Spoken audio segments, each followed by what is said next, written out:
It's because of Caitlin Clark. When she came into the league, the Indiana Fever were third last in attendance. And then when Caitlin Clark came into the league, they're immediately number one in attendance for the next 2 seasons. And then you look at somebody like Angel Reese. When she came into the league, the Chicago Sky were actually top 3 in attendance the year before she got there. And then when she came in, they're in the bottom 5 in attendance the next couple years. So that's why I say, like, yes, we can give praise to some of these younger players. They have been great. They have a lot of fans who ride behind them. But when it comes to just elevating an entire league, it has been just one player, and the numbers prove that. The WNBA just admitted something that made Angel Reese crash out. After 2 years of denial, ESPN and league executives finally acknowledged that Caitlin Clark is the sole driving force behind their historic success over the past 2 years worth millions.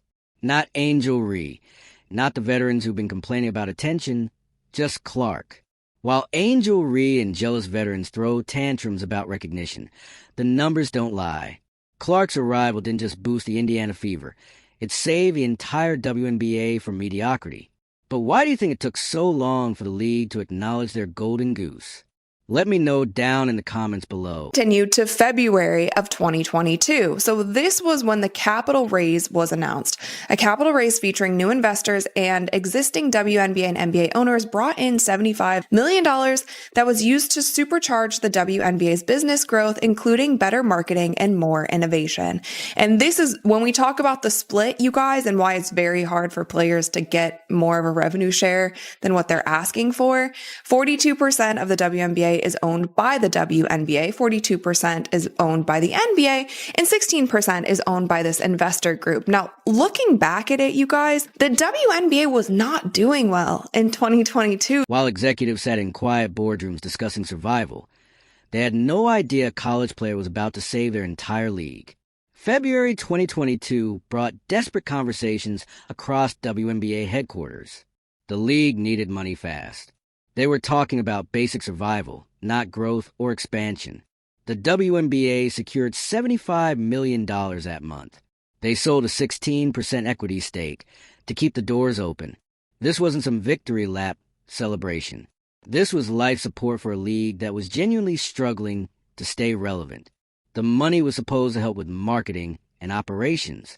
Basic stuff that most successful leagues take for granted. This might have been a decision that they felt like they needed to make in order to continue the league, like in order for the league not to fold, in order for, like they said here, to supercharge the business growth, to include better marketing and more innovation. Here's what those boardroom meetings really looked like.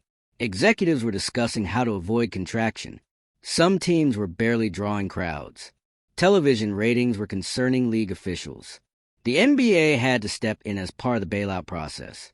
Private investors came in expecting modest returns on their investment. Nobody was talking about billion-dollar media deals or explosive growth. The league was valued at $1 billion during this capital raise. That sounds impressive until you realize they were selling equity just to keep operating. These weren't expansion discussions or strategic growth meetings. They were survival conversations about keeping the WNBA from becoming a footnote in sports history. April 2024, Caitlin Clark drafted into the WNBA spotlight intensifies. So the spotlight went from being this like little tiny cat laser light to literally one of those spotlights when a criminal is on the run and they're like doing this to try to find the criminal on the helicopter. You guys know what I'm talking about? That's what happened to the spotlight. It got that much bigger and that much brighter on the WNBA. And I'm really glad that she mentions it here. It's just Caitlin Clark. It's always been just Caitlin Clark. Caitlin Clark was already breaking college basketball records at Iowa. She was drawing massive television audiences that dwarfed WNBA viewership. Clark was generating the kind of excitement that league executives could only dream about during their financial crisis meetings. The irony was absolutely perfect. While they planned for basic stability, Clark was creating the blueprint for explosive growth. Yes, there are other great young players who have come into this league, but it has truly been the Caitlin Clark effect. Even if you look at the viewership for Iowa this year, the viewership for Iowa in the past couple years, even after Caitlin Clark departed, there are still people that are tuned into Iowa when Iowa was never at the top of the viewership numbers. It's because of Caitlin Clark. Clark's arrival changed everything about those conservative projections. The same league that needed emergency funding suddenly became appointment television. Games that used to draw minimal audiences were selling out arenas across the country.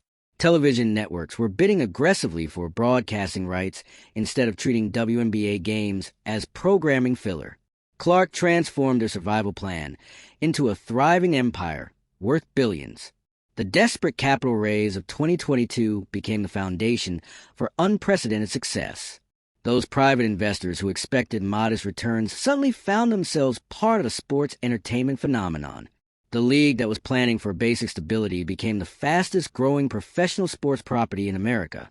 This dramatic shift forced executives to confront an uncomfortable truth about their golden goose. It's the Caitlin Clark effect for a reason. And Alexa Philippou says here, she says the fanfare Clark received from college carried over to the WNBA, which saw a historic year in attendance, viewership, and other key metrics. While Clark was a driving force of the sport's rise in popularity, other college stars such as fellow 2024 draftee Angel Reese and more recently 2025 #1 pick Paige Bueckers also brought significant followings to the WNBA. And I will agree, they brought significant followings, but some of those followings haven't translated to viewership and attendance. ESPN executives finally admitted what everyone already knew. But why did it take them 2 years to say it out loud? The answer came wrapped in a historic 11-year media rights deal worth $2 billion. Disney, Amazon Prime, and NBC Universal didn't hand over that money for Angel Reese or veteran complaints. They paid for Caitlin Clark's audience. The deal averages $200 million annually. That's a massive jump from the league's previous media agreements. Network executives specifically pointed to the surge in viewership and fan engagement that Clark generated. They weren't being subtle about it anymore. Clark's arrival transformed the WNBA from a programming afterthought into appointment television that networks actually wanted. But here's where it gets interesting. Why did league officials spend 2 years dancing around Clark's impact? Several theories explain their delayed acknowledgement. Some executives feared controversy if they credited one player too heavily. League politics played a role as veteran players pushed back against Clark, receiving most of the attention. Simple denial was probably the biggest factor. Admitting that one rookie saved your entire league is uncomfortable for executives who've been running it for decades. And we've kind of also seen that in Unrivaled. And I'm not saying that all of the viewership woes in Unrivaled are because people aren't following Paige Bueckers. Like, I don't think the product is that great either. But we've even seen when Caitlin Clark goes golfing, that's higher viewership than Unrivaled. Literally, whatever Caitlin Clark does, there's a lot of eyeballs on her, and no other player has that kind of gravity. Like, no other player. The media deal's success forced their hand. When networks are writing 9-figure checks specifically because of Clark's drawing power, you can't pretend it's about league-wide growth anymore. ESPN executives had to publicly credit Clark as the main attraction because their business partners were already doing it behind closed doors. Clark's presence completely changed the WNBA's negotiating position. Remember those desperate capital raises from 2022? The league was begging for investment just to keep operating. 2 years later, they're negotiating from a position of strength with multiple networks bidding aggressively for their content. That transformation happened because Clark turned casual viewers into dedicated fans who actually show up and watch games. The strategic shift is obvious when you look at league planning. Those survival mode discussions about basic operations became expansion conversations about new franchises and international games. Clark's popularity created revenue streams that executives never considered possible during their financial crisis meeting. Why does it take 2.5 years for people to just be honest? They're finally admitting it. They're finally admitting, like, yeah, it's because Caitlin Clark was drafted. That's why they have the leverage that they do. That's why we've seen the viewership numbers skyrocket. And yes, the WNBA was growing since 2020, gradually, steadily, but it was going like this, and then it went straight up when Caitlin Clark got into the league. Competing leagues are already trying to capitalize on the interest Clark generated. Unrivaled Basketball is launching partly because investors see the market created for women's basketball. They're hoping to capture some of the excitement that Clark brought to the sport. That's the clearest admission that Clark's impact extends far beyond just basketball into pure entertainment value. Network executives weren't buying WNBA rights for basketball purists or longtime fans. They were buying Clark's ability to attract viewers who had never watched women's basketball before. Her games consistently drew ratings that other players couldn't match, regardless of opponent or time slot. The billion-dollar conversation exists solely because Clark transformed the WNBA's audience. Those network deals aren't based on potential or hope. They're based on proven viewership numbers that Clark delivered consistently throughout her rookie season. The Indiana Fever's explosive growth in attendance and merchandise sales provided the data that convinced networks to invest heavily in WNBA programming for the next 11 years. Rebecca Lobo, worried WNBA players are losing fan support in CBA talks. Quote, when a deal is presented that's over $1 million max salary and revenue share, it's called a slap in the face. Just use different words. This is an article posted by Awful Announcing. Within it, it says, quote, some of the rhetoric I've heard from their side has been a little bit troublesome, she said. When a deal is presented that's over $1 million max salary and revenue share, it's called a slap in the face. Just use different words. And I'm worried the players might be getting to a point where they're losing some of the support from the public. And I think that's been a big part of this all along. WNBA legend Rebecca Lobo just delivered a reality check that left jealous veterans speechless. While veteran players have been throwing public tantrums about Caitlin Clark's attention and the proposed salary increases in their collective bargaining agreement, Lobo stepped up with some harsh truths about how their complaints are actually hurting the league. Veterans have been calling the league's latest salary offer a slap in the face. The offer includes maximum salaries exceeding $1, $3 million in average salaries surpassing $530,000. Instead of celebrating these massive increases, some players decided to complain loudly about not getting enough respect or recognition compared to. As these negotiations have gone on, it feels like some of the fan support is waning, Lobo said. And I think some of it has just been the language and the verbiage and that sort of thing that we've heard from the Players Association. I think the players just need to be a little bit more careful with how they're articulating things. Because if you're working whatever job, a max salary of $1.2 million, average salary of $500,000, if you don't think it's fair, that's fine, but don't call it a slap in the face. Support for the players are definitely waning. Lobo warned that using such strong language about substantial salary increases is alienating fans and eroding public support. She pointed out that while players have every right to think a deal is unfair, calling historic salary bumps insulting sends a wrong message to the fans who actually make those salaries possible. The conflict here is obvious. Veterans want respect for their years of service, but Lobo understands that public perception matters more than hurt feelings. These proposed salaries represent historic wins for women's basketball. The $530,000 average salary would be unprecedented in WNBA history. The maximum salary of $1. $3 million puts top players in serious money territory. Lobo's argument makes perfect sense when you break it down. These aren't token increases or insulting offers. These are life-changing salaries that most Americans could only dream about earning. But here's the real problem with veteran complaints. They're undermining the very fan base that Clark brought to the league. Clark's arrival created the revenue streams that make these salary increases possible. When veterans publicly bash the offers that Clark's popularity enabled, they're basically biting the hand that feeds them. Fan support is waning to the point where many people are saying when if the WNBA comes back, they're not even supporting any player not named Caitlin Clark.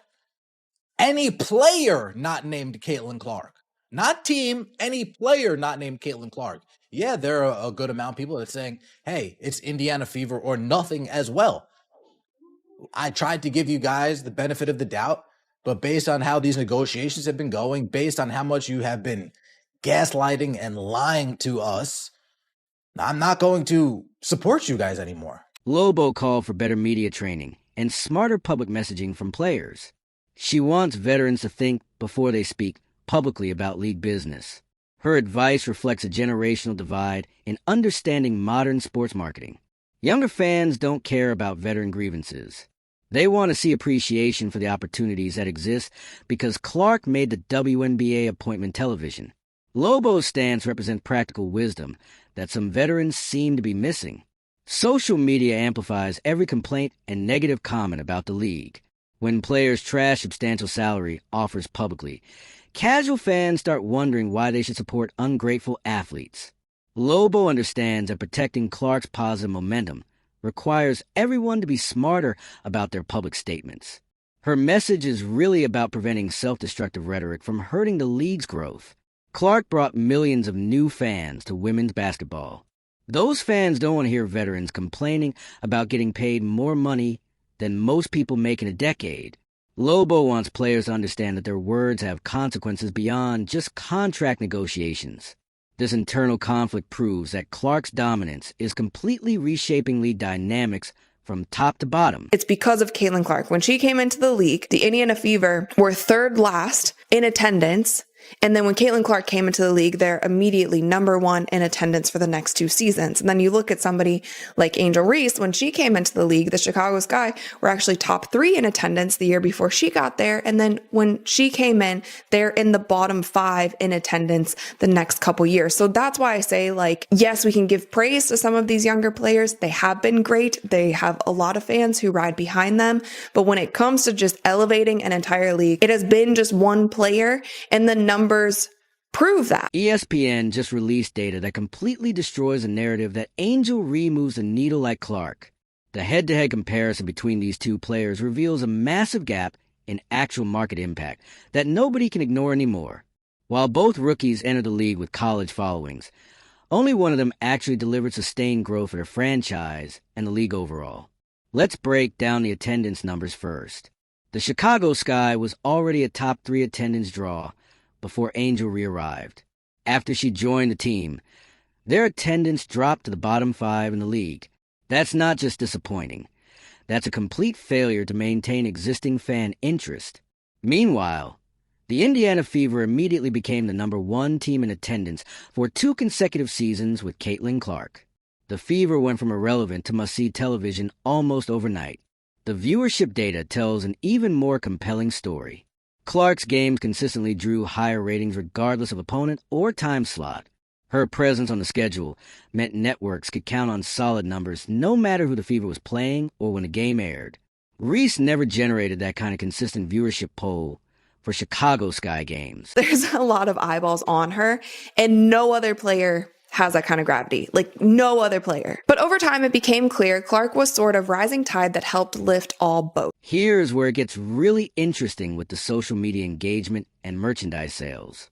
Clark commands a level of attention that completely dwarfs other players, including Reese. Reports show that Clark's casual activities like golfing generate higher viewership than some professional games in other leagues. That's not basketball talent. That's pure star power that translates into revenue.